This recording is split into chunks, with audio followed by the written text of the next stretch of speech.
Welcome to Thinking Like a Lawyer with your hosts Ellie Mistal and Joe Patrice, talking about legal news and pop culture, all while thinking like a lawyer. Here on Legal Talk Network. Hello, welcome to another edition of Thinking Like a Lawyer. I'm Joe Patrice from Above the Law. With me, as always, is my co-host, Ellie Mistal. We're recording this on Valentine's Day, but my wife is sick, so I win! Oh, so that means you don't have to do anything just because she's sick? She's not going to notice that nothing's being done? Or... I mean, maybe we'll watch My Fair Lady. Oh, okay. Well, that sounds nice. Yeah. Yeah. But like the overpriced, expensive Manhattan dinner, canceled. Nice. So sad. You know who else had overpriced Manhattan, an overpriced New York City dinner canceled? That would be Amazon, who decided that they're having to leave today. Congratulations, communists, you won! Except it's not, it's kind of the opposite of that, right? Because it was a government-sponsored boondoggle, the whole thing. So it was kind of the opposite of communist. But yes, finally, that scourge is going to leave. So probably for the best, which is why that's not what I'm pissed off about today. Okay. As I said, we're recording on Valentine's Day, and if you go back and scroll up on your Twitter feed, you'll know that Valentine's Day is the day that the Senate confirmed William Barr to be the next Attorney General of the United States. Now, people, here's the thing.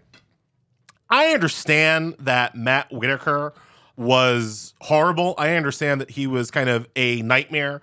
I understand that he was dumb. I understand that he was illegitimately appointed as Attorney General. But the thing about Matt Whitaker, because of that illegitimate appointment, is that he wasn't real. All of that we just went through with Whitaker is a bad dream. All right. And what people need to understand is that while, yes, Matt Whitaker might have been our worst nightmare, he was a dream that we are being woken up from by Bill Barr pissing in our face. Okay. And I understand, having had that horrible dream, waking up from that dream by whatever means necessary might seem like a boon, might seem like a favor. But I'm trying to tell you people, Bill Barr is pissing on your bed. He's not doing you a favor, and it's real pee. It's pee that will soak your bed. And that's what he's going to do to the Justice Department. He is going to soak the Justice Department with pee. Literally, he is already putting in place a plan of nepotism and corruption where he is putting his own family members in key positions in the Trump administration so there can be a coordinated strategy to protect Donald Trump from the Mueller investigation, which is not the Attorney General's job. He's the real Attorney General. He's a real problem, and people need to get over this Matt Whitaker fever dream and wake up to the problem that is now in our face. Okay. Cool. I'm not wrong. No, I mean, no. It might be urine analogies probably weren't where I was going to go with it, but I mean, yes, certainly anybody in this sort of position is problematic. That said, I am very much on the side of, as bad as it was going to be bad because of the way the presidential election turned out. I got very nervous a few weeks ago when there was some trial balloons coming out of the White House that, hey, maybe, this acting thing is working out. Maybe I'll just not do Senate confirmation for anything anymore and just have actings all over the place. That struck me as a assault on the order of the constitutional stuff. So the idea that they're getting somebody who has at least been confirmed, hopefully will mollify that, and we won't start getting a bunch of acting people running everything all over the place. So on that front, I'm comfortable. But yes, obviously, whoever he was going to nominate was going to be bad. I've kind of came to grips with that. And that's fair. And to be fair, I mean, look, Bill Barr will be better than Kingpin cosplaying as Attorney General, which is what Matt Whitaker was doing. Right. And, while he was in that office, he got some very important things go through the Department of Justice office. And sometimes, he might have missed a call, which brings us to... See how seamless that was? That was perfect. Are you missing calls? Are you spread too thin? Interruptions kill your productivity, but clients demand a quick response. The U.S.-based professional receptionists at Smith AI help law firms screen new clients and schedule appointments by phone and website chat. Plus, Smith AI integrates with your software, including Clio and LawPay. Plans start at just $60 per month. Get a free trial at smith.ai. See, that was professional there. That is what you get when you've been hosting a podcast for a long time. You, sir, are a gentleman and a scholar. So what are we going to talk about today, Ellie? We're going to talk about democracy, that thing that Bill Barr is pissing on. Right. So it kind of flows in well. So yeah. So we're joined by the executive director of Protect Democracy, Ian Bassin. Welcome to the show. Hey guys, happy Valentine's Day. Ian, tell us a little bit about Protect Democracy and tell us a little bit about the project that you guys are doing right now to kind of assess where democracy stands 2 years into the horrible nightmare that is the Trump administration.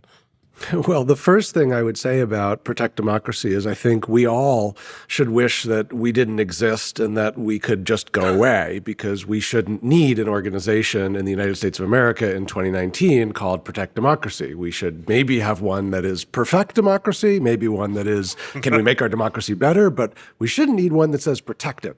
But unfortunately, we do, because we've got a situation in this country, and it's not just in this country, it is around the world, where the very notion of liberal democracy is under assault and being questioned. And so Freedom House, which is an organization that studied democracy since the end of World War II, has shown that democracy had basically spread to more countries, improved in the countries that it was in a pretty upward trajectory through the latter half of the 20th century until about 2005, and then starts to go in retreat. And lo and behold, November 2016, we realized, well, it can happen here too. And so we formed an organization, liberals and conservatives, Democrats and Republicans, to prevent our democracy from declining, frankly, into a more authoritarian form of government. And that's what we set out to do. And how's that going for us?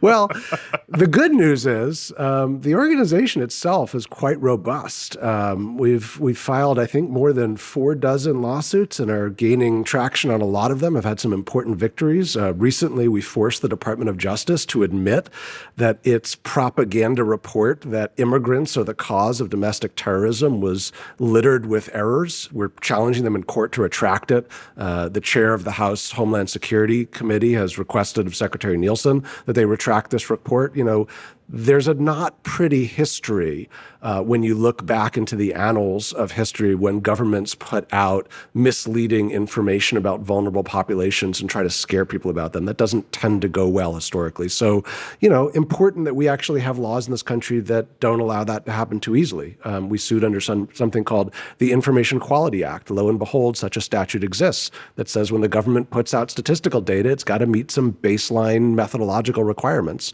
We succeeded in getting the so-called Watergate Roadmap unsealed. This is a document that had been under seal for more than 40 years that the Watergate Special Prosecutor Leon Jaworski had his grand jury transmit to the House Judiciary Committee, laying out all the evidence the grand jury had assembled against Richard Nixon. And we wanted to get it unsealed because, lo and behold, it's a pretty interesting precedent for Robert Mueller if he wants to get information to the House Judiciary Committee without having someone like, I don't know, William Barr say, you can't do that. So on the organizational front, Protect Democracy has been doing, I think, humbly, a lot of important work. Of course, on the broader national front, not so great on the protecting democracy front. I think as much as there are aspects of our system that have held well in the Trump era, the fact of the matter is he is doing all of the things that our expert board of advisors who have studied autocrats around the world have said, look out for these things because they are signs of an autocrat trying to dismantle democracy. And he's been doing all of them in his first 2 years. I want to circle back to the international outlook in a second, but before we get off this point, one of the reasons why I'm excited to have you on and wanted to have you guys on is because you guys actually sue. There are a lot of people who kind of talk, oh, this is so horrible. Oh, this is, you know, I can't believe there ought to be a law. You guys go and find the law. You're the guys who sued over Whitaker's illegal appointment. You're the guys who sued over Sheriff Joe's pardon. I imagine that if Trump invokes a fake national emergency, you guys will be there to sue him for that too. So from a kind of a lawyerly perspective, how do you go about kind of like choosing your cases and thinking through the legal arguments? Like, how do you pick your, you know, which legal arguments you're gonna try to go for? Because as we know, not every norm-breaking thing that Donald Trump does or thinks or says is actually illegal. So how do you go through the process of distinguishing what's kind of an illegal action for which there might be a legal remedy versus, kind of bad stuff that he does that we just have to suck up? Well, first and foremost, the way that we've been able to do a lot of this is, boy, do we have an incredible team of lawyers who have come forward to work on this. So I think at this point, we're probably up to about 14 or 15 of our 30-plus person staff are attorneys, and they are incredibly impressive. We have a former deputy chief of the Department of Justice Civil Rights Division, one of the former Office of Legal Counsel attorneys who recently left and published an op-ed in the Washington Post about why she was leaving and felt that she really couldn't uphold her oath in the job, given some of the things that were taking place in the administration, and came here. We've got a Harvard Law School clinic of students that also support the work and pro bono relationships with several dozen of the nation's leading firms. So a lot of legal firepower that we can bring. In terms of what we choose to work on, I mentioned earlier that a set of experts who've studied the rise of autocrats around the world have helped us understand, look, Turkey, Poland, Hungary, Venezuela, they're further down the road to autocracy than we are. And so we should be able to look at what's happened there and say, okay, so that's the roadmap. Okay, let's prevent that here. And they've all identified about 6 things that we need to prevent from happening here if we're going to achieve this incredibly ambitious mission of preventing a slide into authoritarianism. And here's what they are. And as I tell you the 6 of them, think to yourselves, have we seen that happening in the last 2 years? Okay, so here's the first one. Prevent these autocrats from politicizing independent institutions like law enforcement, the civil service, the military. That's 1. 2, prevent them from spreading disinformation through the government. 3, prevent them from aggrandizing executive power in the hands of the executive and trying to undermine the checking ability of institutions like legislatures or so-called judges or enemy of the people media or the private sector, I don't know, Amazon, Harley Davidson. 4, prevent them from quashing dissent. And now we think of that as something, well, yeah, but our First Amendment has always done that. That's true with respect to things like straight-on government censorship. But what a lot of these modern autocrats will do is they will use more subtler means of trying to suppress dissent. Perhaps not the direct hand of the government censor, but I don't know, maybe a big media owner who owns the Washington Post could be pressured in certain ways to change the Post's editorial coverage by perhaps, I don't know, messing with the postal rates of one of his companies or even finding a way for a newspaper tabloid to put out some compromising pictures of him. 5th, one thing these autocrats all have in common, they try to delegitimize vulnerable populations. This has been written about in the academic space about how a lot of these autocrats come to power with plurality support, not majority support. And then if that happens, how do you actually prove that you have a mandate and claim a mandate? Say, I don't know, you lost the popular vote by 3 million votes? Well, maybe you just say that 4 million brown people voted illegally, and but for that, you'd have a mandate. And then 6th, they corrupt elections because a lot of these modern autocrats, they know they need to hold elections. And so in the last 2 years, Viktor Orban, Vladimir Putin, General al-Sisi, Erdogan in Turkey, they've all won elections, but not really, right? I mean, these weren't real elections. Right. They oftentimes would have a puppet from their own party run against them. So when we look at what sorts of behavior we're trying to check, it's behavior that falls into one of these 6 categories. So we ask ourselves first, is the thing that the president, and sometimes it's not just the president, sometimes it's members of this autocratic movement. So we sued Brian Kemp in Georgia and Rick Scott in Florida because they were trying to use their government offices to unlevel the playing field in favor of their own candidacies for office. We got a really interesting and strong opinion in the Northern District of Florida that behavior like that violates the Due Process Clause. So we ask, is what any of these actors doing kind of falling into one of these buckets that modern autocrats use? And then 2, do we have a clear legal theory of change, grounded in the law? And the Arpaio case that you mentioned, we're actually amici in that case. Most of these were actually plaintiffs or merits parties. We're amici in that case, but is there some area of the law that allows us to harden the norm or harden the line? And there it's been a really fascinating both legal position that we think is really strong, which is that the pardon power has to be read in the context of every other clause in the Constitution, right? It's not the only clause in the Constitution. And if someone came into office, say Jimmy Carter, and tried to pardon every white draft dodger from Vietnam, but none of the black ones, well, wouldn't that violate the Equal Protection Clause? I mean, the pardon power is not the only power. And so that's really the substance of the argument there. But in order to make it, we needed to make sure that there was a party in the case that had standing to make these arguments and appeal them. And so there's a federal rule of criminal procedure that says if the Department of Justice is not going to prosecute a criminal contempt claim referred to it by the judiciary, that the judiciary must appoint a private attorney to do that. So we weighed in and we persuaded the Ninth Circuit to do that. And they've appointed a private attorney to do that. And then, of course, we look at whether we have capacity to do it. And oftentimes we don't. And so we're hiring. If you're out there listening, check us out at protectdemocracy.org. How are you funded? Because I imagine that a lot of our law student listeners are thinking, man, I want to do that. And then, of course, they're going to end up working for Skadden. But between now and when they realize that loans cost money, like, how are you guys funded? How would you find you if you're hiring and you're interested in doing that kind of work? Yeah, so first off, we've been very lucky in that a lot of patriotic Americans have come forward to help fund this work. So when we announced that we would be launching back in February of 2017, Politico ran a story about our launch by Edward Isaac DeVere that went viral and managed to pull in about $250,000 online right away from more than 2,500 donors, I think in all 50 states. We have more than 3,000 small donors in all 50 states. And then we have a lot of support from foundations and from individual philanthropists, both people who are liberal and conservative.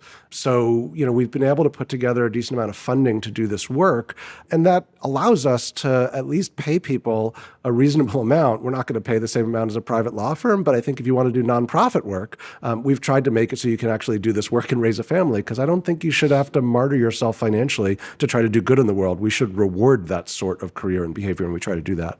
Howard Schultz, if you're looking for someplace to spend that $1 billion, to actually help.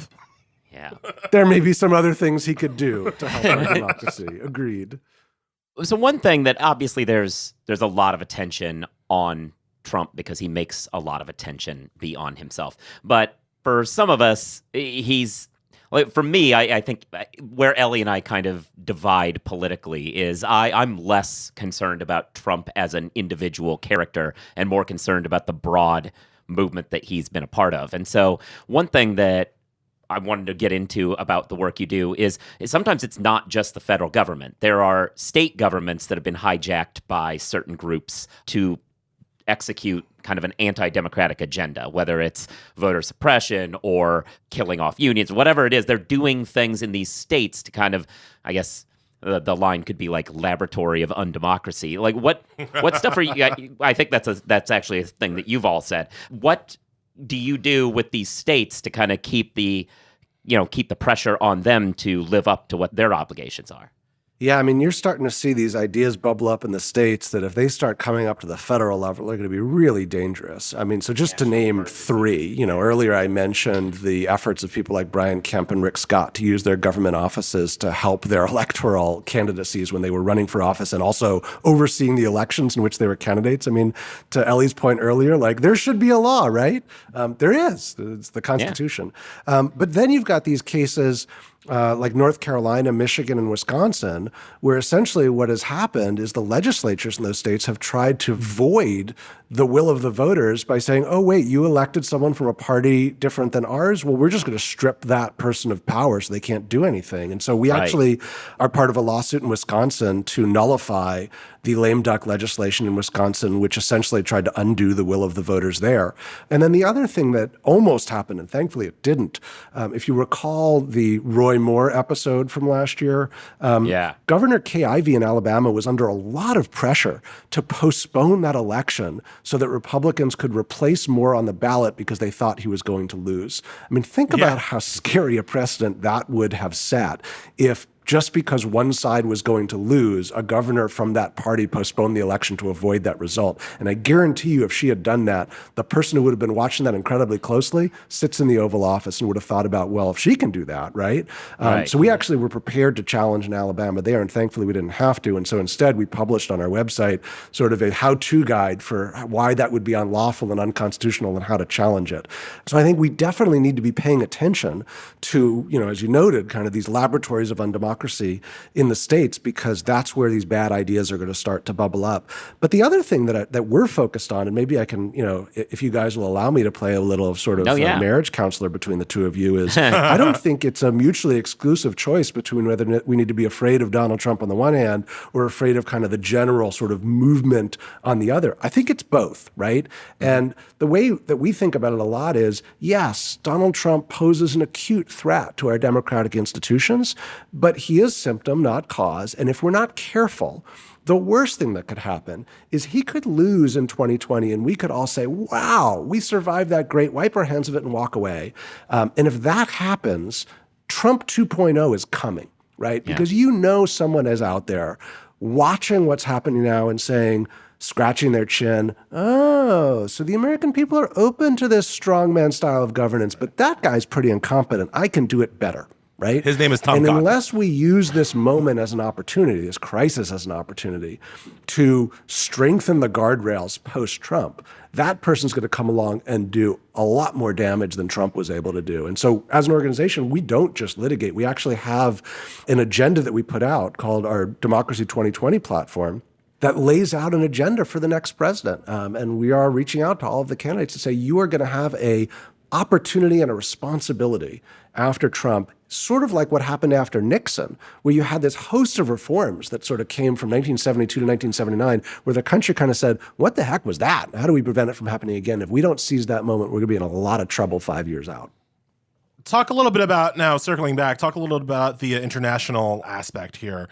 Democracy, as you point out, is not just under threat here, it's under threat, all over the world. I believe Britain is still trying to punt its own self into the ocean. There's, Venezuela's on fire, Poland's on fire. Like, what's going on beyond our borders? Yeah, there's a lot of interesting writing about what's happening globally. I recently read Edward Luce's The Retreat of Western Liberalism, which I recommend to anyone who's trying to understand this global dynamic. But he starts his book with what is now sort of famously known as the elephant graph, right, which shows that over the last several decades, economic growth has fallen to the poorest of the poor in the world, right? We've seen a lot of success at bringing people out of poverty in places like China. And of course, the 1%, the 0.1%, the 0.001%. And the place that growth has really stagnated has been in the middle class in the developed world in the West, right? And so you're seeing that in the United States and in Western Europe. A lot of that cohort is saying, what's happening? We used to be the people who were assured to live a better standard of living than our parents, and that's no longer guaranteed. And I think from Washington to, as you know, London to Stockholm to Budapest, you're seeing people say maybe the system isn't working anymore. And then, of course, stepping into the breach are people like Marine Le Pen and Donald Trump and Geert Wilders, who are saying, I can bring you back to a time, when you had prime of place. And I think that unless we as a society in the West come up with a compelling response to the Trumps and Le Pens of the world, we're gonna be playing defense. And then I think the other thing that may be more unique to the United States than just this global dynamic is, in case you didn't notice, we just finished 8 years of having an African-American president. And did that really happen? Really compelling and interesting writing comparing the present era to the post-Reconstruction era. The introduction to Ta-Nehisi Coates's We Were 8 Years in Power has some striking parallels between what happened in post-Reconstruction in the United States and post-Obama. And I think we've got to grapple with the fact that that is a part of the dynamic of what's happening as well. Ian, I'm going to put you on the spot, and I'm sorry, but it's blowing up on our Twitter feeds as we speak, and since we kind of already alluded to this. So this will be old news by the time this podcast comes out, but we're just getting word that McConnell is saying that Trump will sign the deal to open the government and declare a national emergency at the same time. Now, I am of the opinion that this declaration of a fake national emergency would be, if it's declared, easily the most dangerous thing that Trump has done so far. I like to point out to people that they forget that the Third Reich was a democratically elected government operating under emergency powers. National emergencies, emergency power in the executive is a republic killer, republic small r killer in terms of aggrandizing power in the executive, as you say. And there's no precedent for a president declaring a national emergency because the emergency being Congress won't give him money. What are your thoughts? And again, understanding that news might change by the time this podcast comes out, what are your thoughts generally on the authority of the president to declare a national emergency in order to get funding for his wall? It's unlawful. He can't do it. We'll sue him. We've been preparing to sue him. And you're right. It's incredibly dangerous. Two of our advisors, two Harvard scholars, Steve Levitsky and Dan Ziblatt, wrote a book last year called How Democracies Die, where they've spent the last 30 years studying these international cases of autocrats dismantling democracies. And one of the strongest warnings they have for us is beware the emergency declaration, right? I mean, you made reference to 1930s Germany, but you can look back at 1970s India. You can look back at the 30 years of Mubarak in Egypt. Those were all national states of emergency during which executives seized more and more power. And I think one thing that's particularly worrisome, if this is what's playing out now as we sit here on this podcast, is another one of our advisors, Yascha Mounk, who actually we've recently hired, wrote a great piece in Slate recently where he talked about salami politics, which is actually a term that started in the BBC Yes Minister series, where the foreign minister was advising the prime minister or trying to get the prime minister ready for how he would respond if the Russians did X number of things during the Cold War and whether he would sort of press the nuclear button. But what he did to make it incredibly difficult for the prime minister was he said, well, let's just say that the Russians send 2 people into Western Europe. Would you push the button then, right? And of course, the prime minister says, well, not quite then. He said, what if 5 people? What if it was a troop, a battalion? But each little sliver. And what he said is, these are salami politics where what someone does when they're trying to make it impossible for you to know how to react is never give you the whole salami, but just slice by slice give you a little bit of it so you never quite have enough to say, this is the moment that they're giving me the salami. And I'm probably getting the metaphor a little bit wrong, but you get the point here, which is that the way these sort of democracies get dismantled is not with one sudden thunderclap that everyone says, aha, this is the moment. It's take a stand now or it all falls apart. It's in little salami slices. And I think you've already seen, just in the fact that if it turns out that Mitch McConnell, who several weeks ago was warning the president not to declare a national emergency because Republicans would stand with Democrats in opposition. If McConnell is acknowledging that this is going to happen, it's because people have rationalized in some way that, well, it's not that bad, right? He's just going to take some pots of money and put some bricks on top of one another. It's not that bad. It's not all of our freedom going away. And that way of thinking about it, that frog in boiling water way of thinking about it, is perhaps the scariest thing, because that really is how democracies die. It's also, I think, so cynical on the part of the Senate Republicans, because the ones who understand that Republicans, small government Republicans, right? They don't want this to happen, but they're hoping the courts will bail them out. The reason why, they'll say they're going along with the president, but what they're really hoping for is that the courts bail them out, stop the national emergency, but they can still say, we stood with the president and we tried to build the wall. That's putting an incredible amount of pressure on our courts, which Trump has effectively stacked and packed with arch-conservative, super executive power, in some case, nut jobs. Do you have confidence that the courts are still strong enough to literally protect democracy from this kind of executive overreach? So for the moment, actually, I do. Our experience in the courts has given me a good degree of faith in the courts. We, in the case we brought against Bryant Kemp in Georgia, we brought the day of the election, we brought an emergency motion to have him blocked from presiding over the vote count of an election in which he was a candidate, because that's crazy. And we were assigned a Trump appointee judge who had taken office 2 weeks before, who was the former Republican county chair of Gwinnett County, Georgia, and according to what we could find, was Brian Kemp's fraternity frat brother.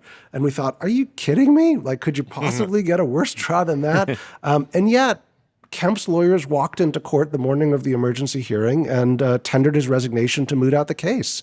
Perhaps they and the judge felt it would just be too ugly for that to be the first thing of Kemp's governorship and that judge's judgeship for that to be the way it played out.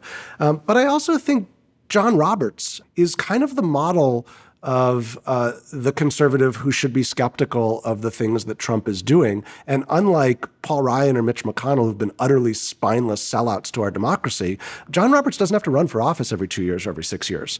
And so I think even in the amazing statement that he issued essentially rebuking Donald Trump's attacks on the courts, you got a little window into the fact that I don't think Roberts is quite where, unfortunately, the other four members of the conservative wing are, where it's, Roberts, I think, is someone that is going to be troubled by some deeply autocratic behavior. So I think there's some reason, at least for the moment, that the courts are not totally gone, although we need to be really careful about to what extent uber executive power judges get put on the courts at a time when uber executive power is particularly scary. Ian, thank you so much for joining us. Thank you for handling. I'm sorry to, like I said, I didn't mean to sandbag you there. It's just, it was happening. It's the nature of the world we live in these days. Yeah. I always assume that if I blink for a second, the world will have changed by the time my eyes are open. You're not wrong. Thank you, guys. Yeah, no. So thank you for joining us. Thank you for everyone listening. You should be, as always, subscribing to the show, giving it reviews. You should be reading Above the Law. You should follow Ellie at Ellie NYC on Twitter. I'm at Joseph Patrice. You should be considering Smith AI, our sponsors who are graciously helping us out with this show. And with all of those things said, I think that we're done here. So that's a wrap. We'll talk to you soon. In the long run, we're all going to die. Well, I mean, yeah. But why'd you have to bring us down like that right at the end? Have you seen Twitter? I have, but I've seen Twitter before. All right, bye. If you'd like more information about what you've heard today, please visit LegalTalkNetwork.com. You can also find us at AboveTheLaw.com, ATLRedline.com, iTunes, RSS, Twitter, and Facebook. The views expressed by the participants of this program are their own and do not represent the views of, nor are they endorsed by, Legal Talk Network, its officers, directors, employees, agents, representatives, shareholders, and subsidiaries. None of the content should be considered legal advice. As always, consult a lawyer.